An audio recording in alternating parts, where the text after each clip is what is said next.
C'est bon. C'est bon, merci. Donc, bienvenue à vous tous et toutes. On va donc aujourd'hui, on a proposé à Amandine Paccard, qui est donc une chef d'entreprise du paysage, vice-présidente de la région Auvergne-Rhône-Alpes, UNEP Auvergne-Rhône-Alpes. Et l'objet de cette conférence, c'est de faire un dialogue avec Muriel Van de Velde, qui est donc avocate associée KPMG et qui va se présenter pour pouvoir faire un jeu de questions-réponses sur ce nouvel accord formation qui a été signé récemment, en septembre, qui n'est pas encore applicable. On va vous en parler. Et en tout cas, pour vous préparer, chef d'entreprise du paysage, à ce qui va arriver, on s'est dit que le meilleur moyen, c'était de faire interagir un chef d'entreprise, une chef d'entreprise et une spécialiste du droit du travail. Donc voilà, mesdames, on vous laisse la parole. Merci beaucoup Claire. Donc Muriel Van de Velde, on m'a présenté. Il y a foule dans la salle ce matin, donc on est trop contente. Mais on va tirer du monde, voilà, parce que le sujet est important, le métier est attractif et on va voir ensemble les principales dispositions de cet accord nouveau sur la formation professionnelle. Alors, un petit brin de rappel du contexte. L'UNEP a signé il y a déjà presque, même plus de 10 ans, un accord sur la formation professionnelle qui a évolué dans le temps en 2015, en 2018 et en 2022 avec l'accord sur la formation professionnelle en agriculture.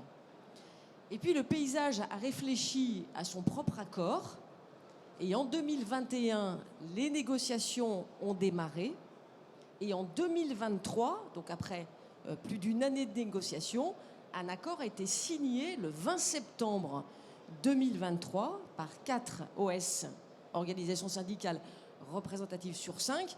Bien entendu, qui n'a pas signé? La CGT. Attends, on le dit doucement parce qu'ils sont peut-être pas loin. Ils vont arriver avec les drapeaux. Et donc l'accord a été signé par 4 OS sur 5.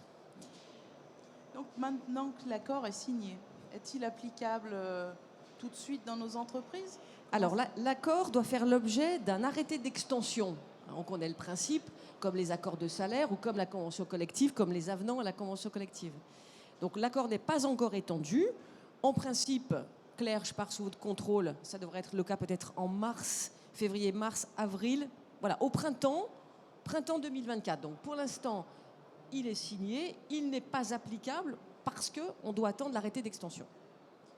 Mais concrètement, Muriel, quels sont les objectifs de cet accord? Alors, l'objectif de l'accord, c'est de préserver les avantages, les avancées des accords et des avenants précédents.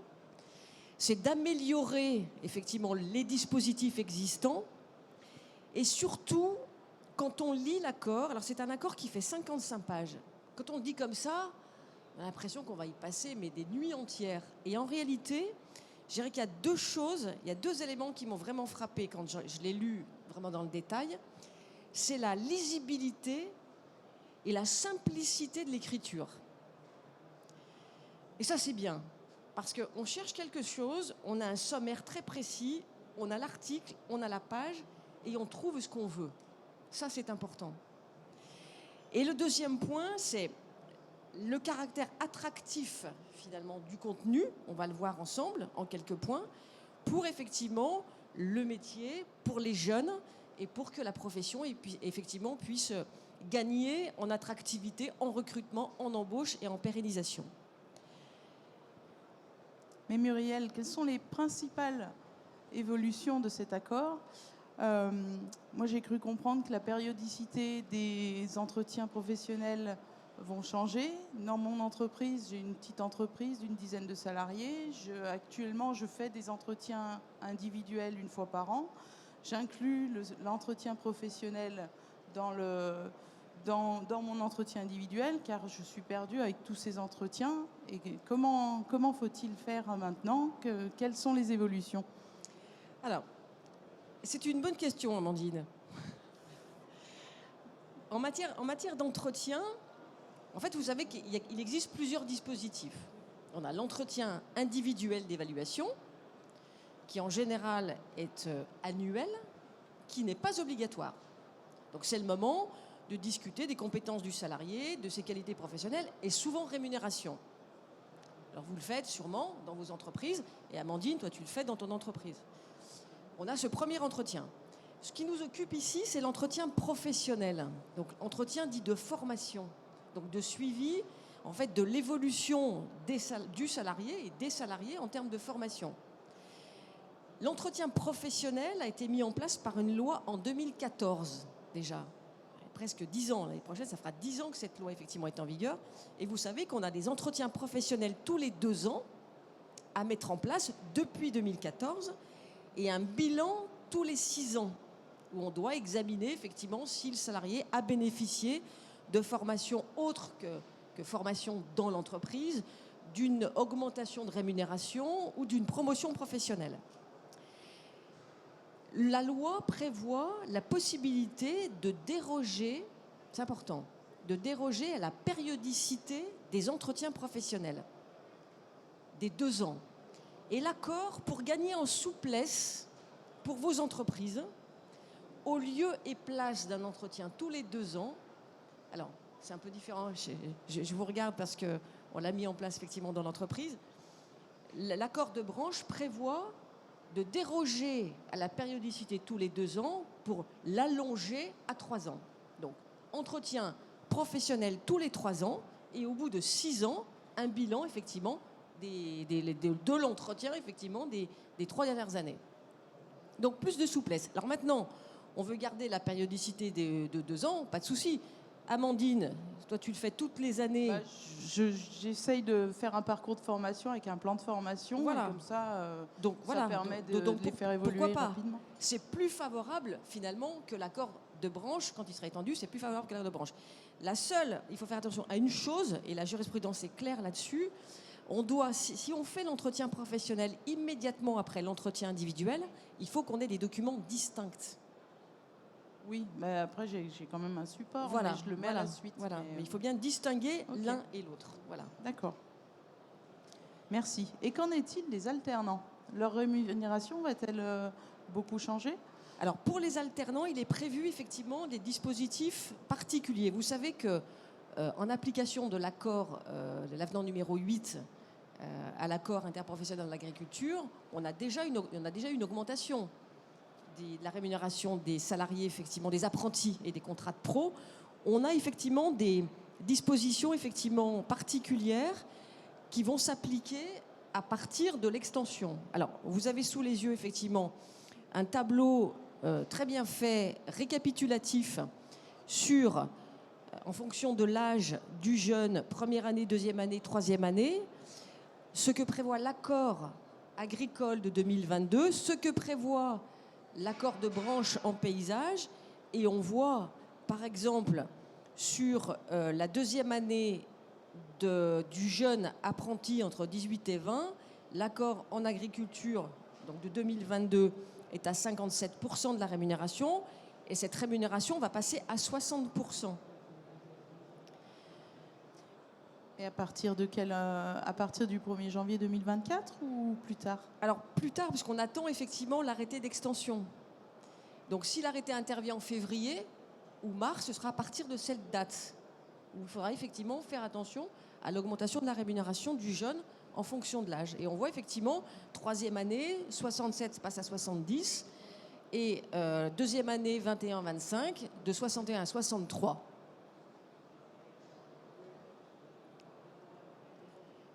Pour le contrat de professionnalisation, on a effectivement un dispositif plus intéressant, plus attractif pour les salariés en contrat de professionnalisation.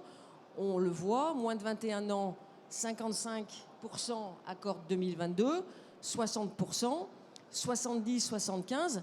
Donc on a des choses, effectivement, des dispositions intéressantes pour attirer effectivement les jeunes dans la profession. Merci Muriel pour ces explications. Et j'ai justement le point suivant. J'ai cru comprendre qu'il y allait avoir une nouvelle contribution conventionnelle. Qu'en est-il? Comment ça veut dire que les entreprises vont devoir payer un peu plus?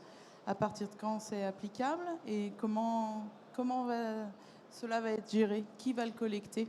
Alors, il y a effectivement une cotisation conventionnelle supplémentaire, donc qui entrera en application non pas au moment de l'extension, mais en mars ou février 2025, parce qu'effectivement, on a une assiette qui correspond à la rémunération de l'année 2024, qui est fixée à 0,10% de la masse salariale. Marie-Hélène, on est d'accord là-dessus? D'accord.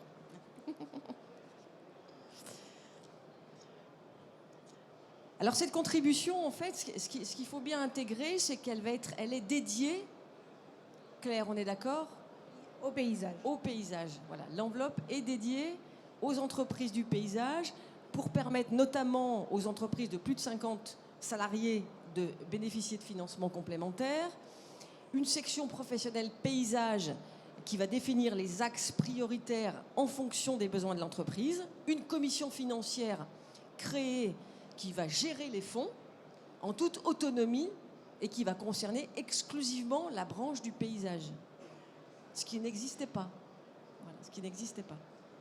Mais comment allons-nous définir les formations prioritaires dans nos entreprises? Alors après les formations prioritaires, C'est la branche qui va décider des formations prioritaires. D'accord. C'est la section professionnelle paysage qui va décider, avec les organisations syndicales de salariés, chaque année, quelles sont les formations sur lesquelles on voudra mettre un accent particulier. Et comment inciter nos salariés à utiliser, à faire ces formations, alors qu'ils peuvent très bien utiliser un CPF? alors les salariés, vous savez que chaque salarié qui entre dans la vie professionnelle donc, est doté d'un compte personnel de formation. Donc dès l'âge de 16 ans, ou même à 15, si effectivement on est en apprentissage à cet âge-là. Et ce compte va suivre le salarié jusqu'à ce que mort s'en suive, mais presque ça. Donc le compte est alimenté à raison de 500 € par an, dans une limite de 5 000, et avec une majoration pour les jeunes qui sont moins qualifiés, où effectivement le compte peut s'élever à 8 000 €. Comment? Voilà, pour les handicapés, les publics fragiles ou les personnes qui sont effectivement peu qualifiées. Donc ce compte-là est utilisé par le salarié pour des formations, soit pendant le temps de travail, soit en dehors du temps de travail. Si c'est pendant le temps de travail, il y a l'accord de l'employeur. Enfin, il y a tout un dispositif légal et réglementaire. Et l'employeur peut abonder, comme finalement un plan d'épargne. L'employeur peut abonder. Donc l'employeur peut abonder. Alors on a des abondements correctifs qui sont imposés par la loi quand on ne respecte pas nos obligations, notamment pour les plus de 50 salariés.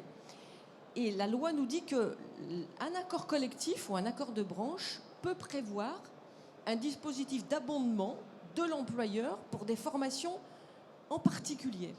Et donc l'accord a défini, donc c'est clairement dans le texte, en fait, des formations, j'allais dire prioritaires, qui peuvent bénéficier d'un abondement de l'employeur, parmi lesquelles la biodiversité, l'encadrement de proximité, la conception des espaces verts, etc.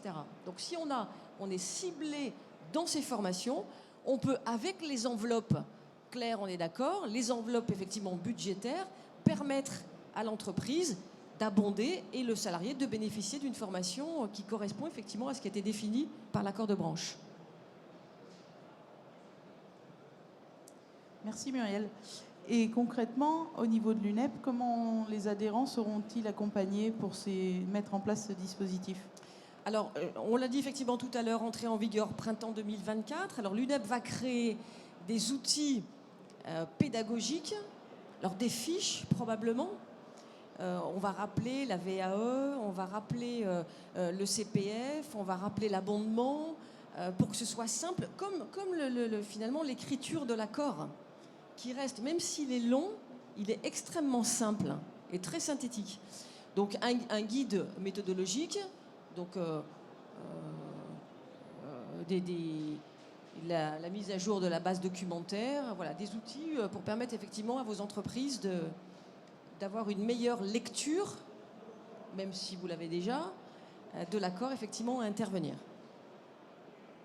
Oui, puis on a prévu des webinaires, des formations spécifiques qui intègrent. Voilà, la formation Actu Social, on va consacrer une petite heure à cet accord, à décortiquer aussi tous ces dispositifs, VAE, la PROA, le plan de formation, le CPF, donc on va le voir en actu, et aussi webinaires et documents divers et variés pour vous accompagner.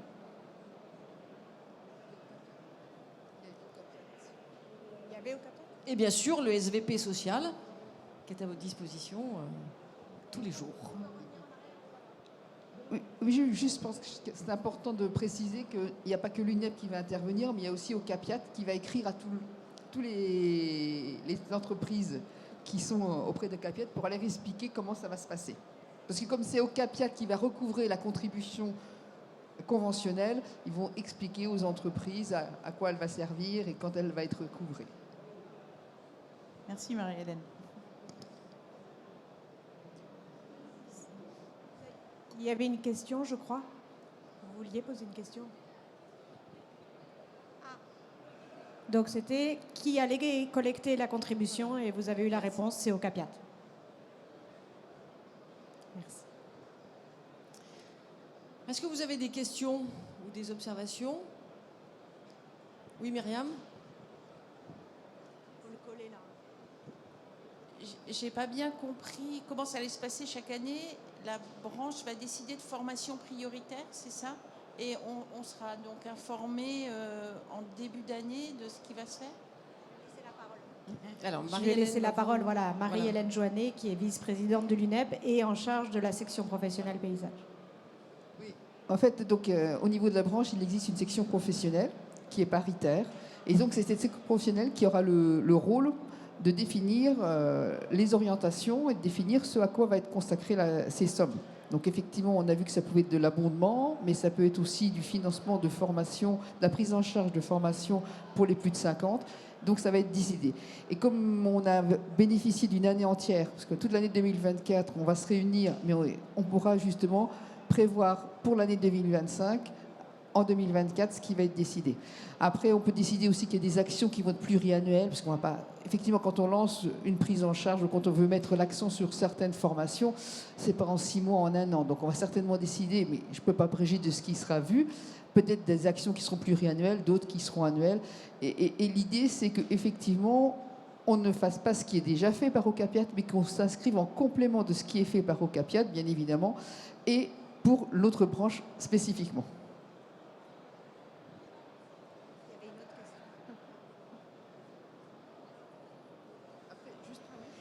Je peux juste préciser qu'effectivement, il y a cette section professionnelle. Dans cette section professionnelle, il y a des membres qui sont dans la commission emploi-formation nationale, mais ça veut dire qu'effectivement, au niveau des régions, il vous appartient aussi, au niveau des CREF, de faire remonter vos besoins, vos interrogations, de manière à ce qu'on ait cette matière qui nous permette de travailler en section professionnelle. Merci. Est-ce qu'il y a d'autres questions? Peut-être, Amandine, vous dire, est-ce que ça vous inquiète, ce genre de nouveau, un accord à mettre en place, des nouveaux dispositifs, ou est-ce qu'au contraire vous... Non, je pense que c'est bien, parce que ça va déjà, le fait d'alléger un peu le système au niveau des entretiens, que les apprentis soient mieux rémunérés, c'est bien aussi pour attirer des jeunes dans la profession.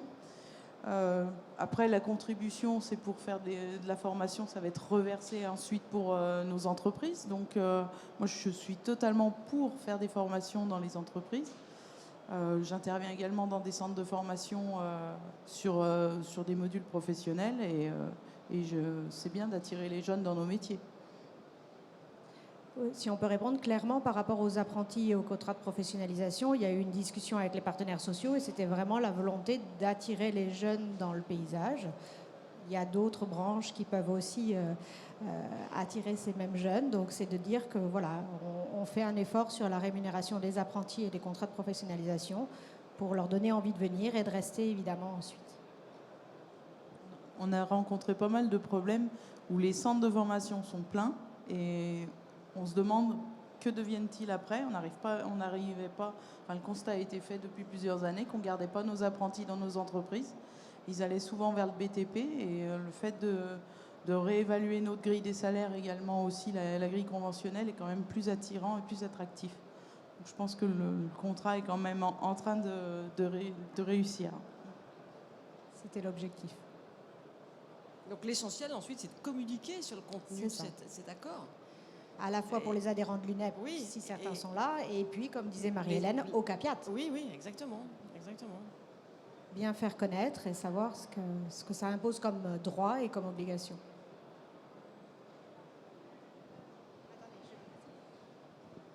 Par rapport au CAPIAT, est-ce qu'ils vont vite réagir? Parce que, ouais. Je sais qu'il y a beaucoup de choses qui sont faites en collaboration avec au CAPIAT, mais cette année, nous on est passé à côté de certaines choses, et c'est vrai que la personne qui nous gère a beaucoup son portefeuille est énorme, et voilà quoi. J'ai trouvé qu'il y avait un manque de réactivité de la part de CAPIAT, donc il ne faudrait pas qu'on passe à côté. Il faut suivre les webinaires aussi. Ouais, mais... Alors, ce qu'on peut vous dire, c'est que d'abord, Marie-Hélène fait membre du bureau d'Ocapiat, donc la branche du paysage est bien représentée, mais ce n'est pas la même chose que sur le terrain. Et ils sont en train de refaire leur site internet, et on a demandé effectivement qu'en 2024, il y ait un espace sur le site internet d'Ocapiat qui soit, je ne sais pas si on peut dire dédié, mais où les entreprises du paysage, et les salariés d'ailleurs, puissent retrouver les dispositions qui sont propres à notre branche, puisque la branche du paysage a fait cette démarche de créer une contribution conventionnelle, de créer une commission financière, ce qui n'est pas le cas d'autres branches d'Ocapiat. Donc il faut bien qu'on puisse trouver les informations qui nous concernent, nous. Et c'est en cours. Voilà, nous, on travaille en amont à la mise en place de tout ça. Après, effectivement, c'est Ocapiat qui doit pouvoir déployer sur le terrain. Effectivement, nous, on essaie de faire au mieux. On compte beaucoup sur l'année 2024 pour que justement il n'y ait pas de retard pris par Ocapiat pour l'information de leurs équipes sur le terrain. Parce qu'ils ont une année pour informer leurs équipes pour qu'elles puissent vous répondre. Et nous, on a aussi cette année pour vous informer. Voilà. Et ce qu'on souhaite, c'est que ça converge et qu'en 2025, on puisse lancer les actions qui auront pu être choisies, déterminées en 2024.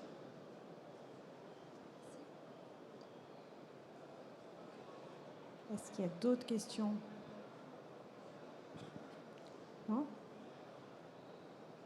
Profitez ? Non ? Bon, ce qu'on peut dire, c'est qu'on on peut être rassurant, ça va dans le bon sens, on va accompagner les entreprises, les salariés aussi pour qu'ils connaissent leurs droits et c'est vraiment une dynamique de l'UNEP de continuer à négocier on a mis quand même presque 2 ans à aboutir à cet accord. Il y a eu de nombreuses réunions avec les partenaires sociaux, d'abord l'UNEP en interne, puis avec les partenaires sociaux, des allers-retours, mais au final, on a un accord qui a été signé, qui va être mis en place et qui va normalement être vraiment positif pour attirer et garder des collaborateurs. Et qui va comporter toutes les dispositions relatives finalement à la formation professionnelle. Ça, c'est un bien. seul et même document, donc en termes de lisibilité et de simplification, c'est quand même essentiel. Absolument, on Et a c'est voulu être essentiel. pédagogique. Exactement. Et c'est réussi en tout cas. Voilà, il est long, quand vous verrez le texte, Muriel l'a dit, mais il est très clair dans sa pagination. Oui. On retrouve chaque thématique et même des choses qui finalement sont de la culture générale de la formation professionnelle et du droit du travail. Mais au moins, un salarié ou un employeur qui se reporte à ce document a toutes les informations au même endroit. Et donc c'est long, mais en même temps c'est fiable, on a tout au même endroit. Eh bien, s'il n'y a pas de questions, il me reste à vous remercier. Merci beaucoup, Merci à vous. Amandine. Merci de votre Muriel. participation. Merci de votre attention. Merci Marie-Hélène.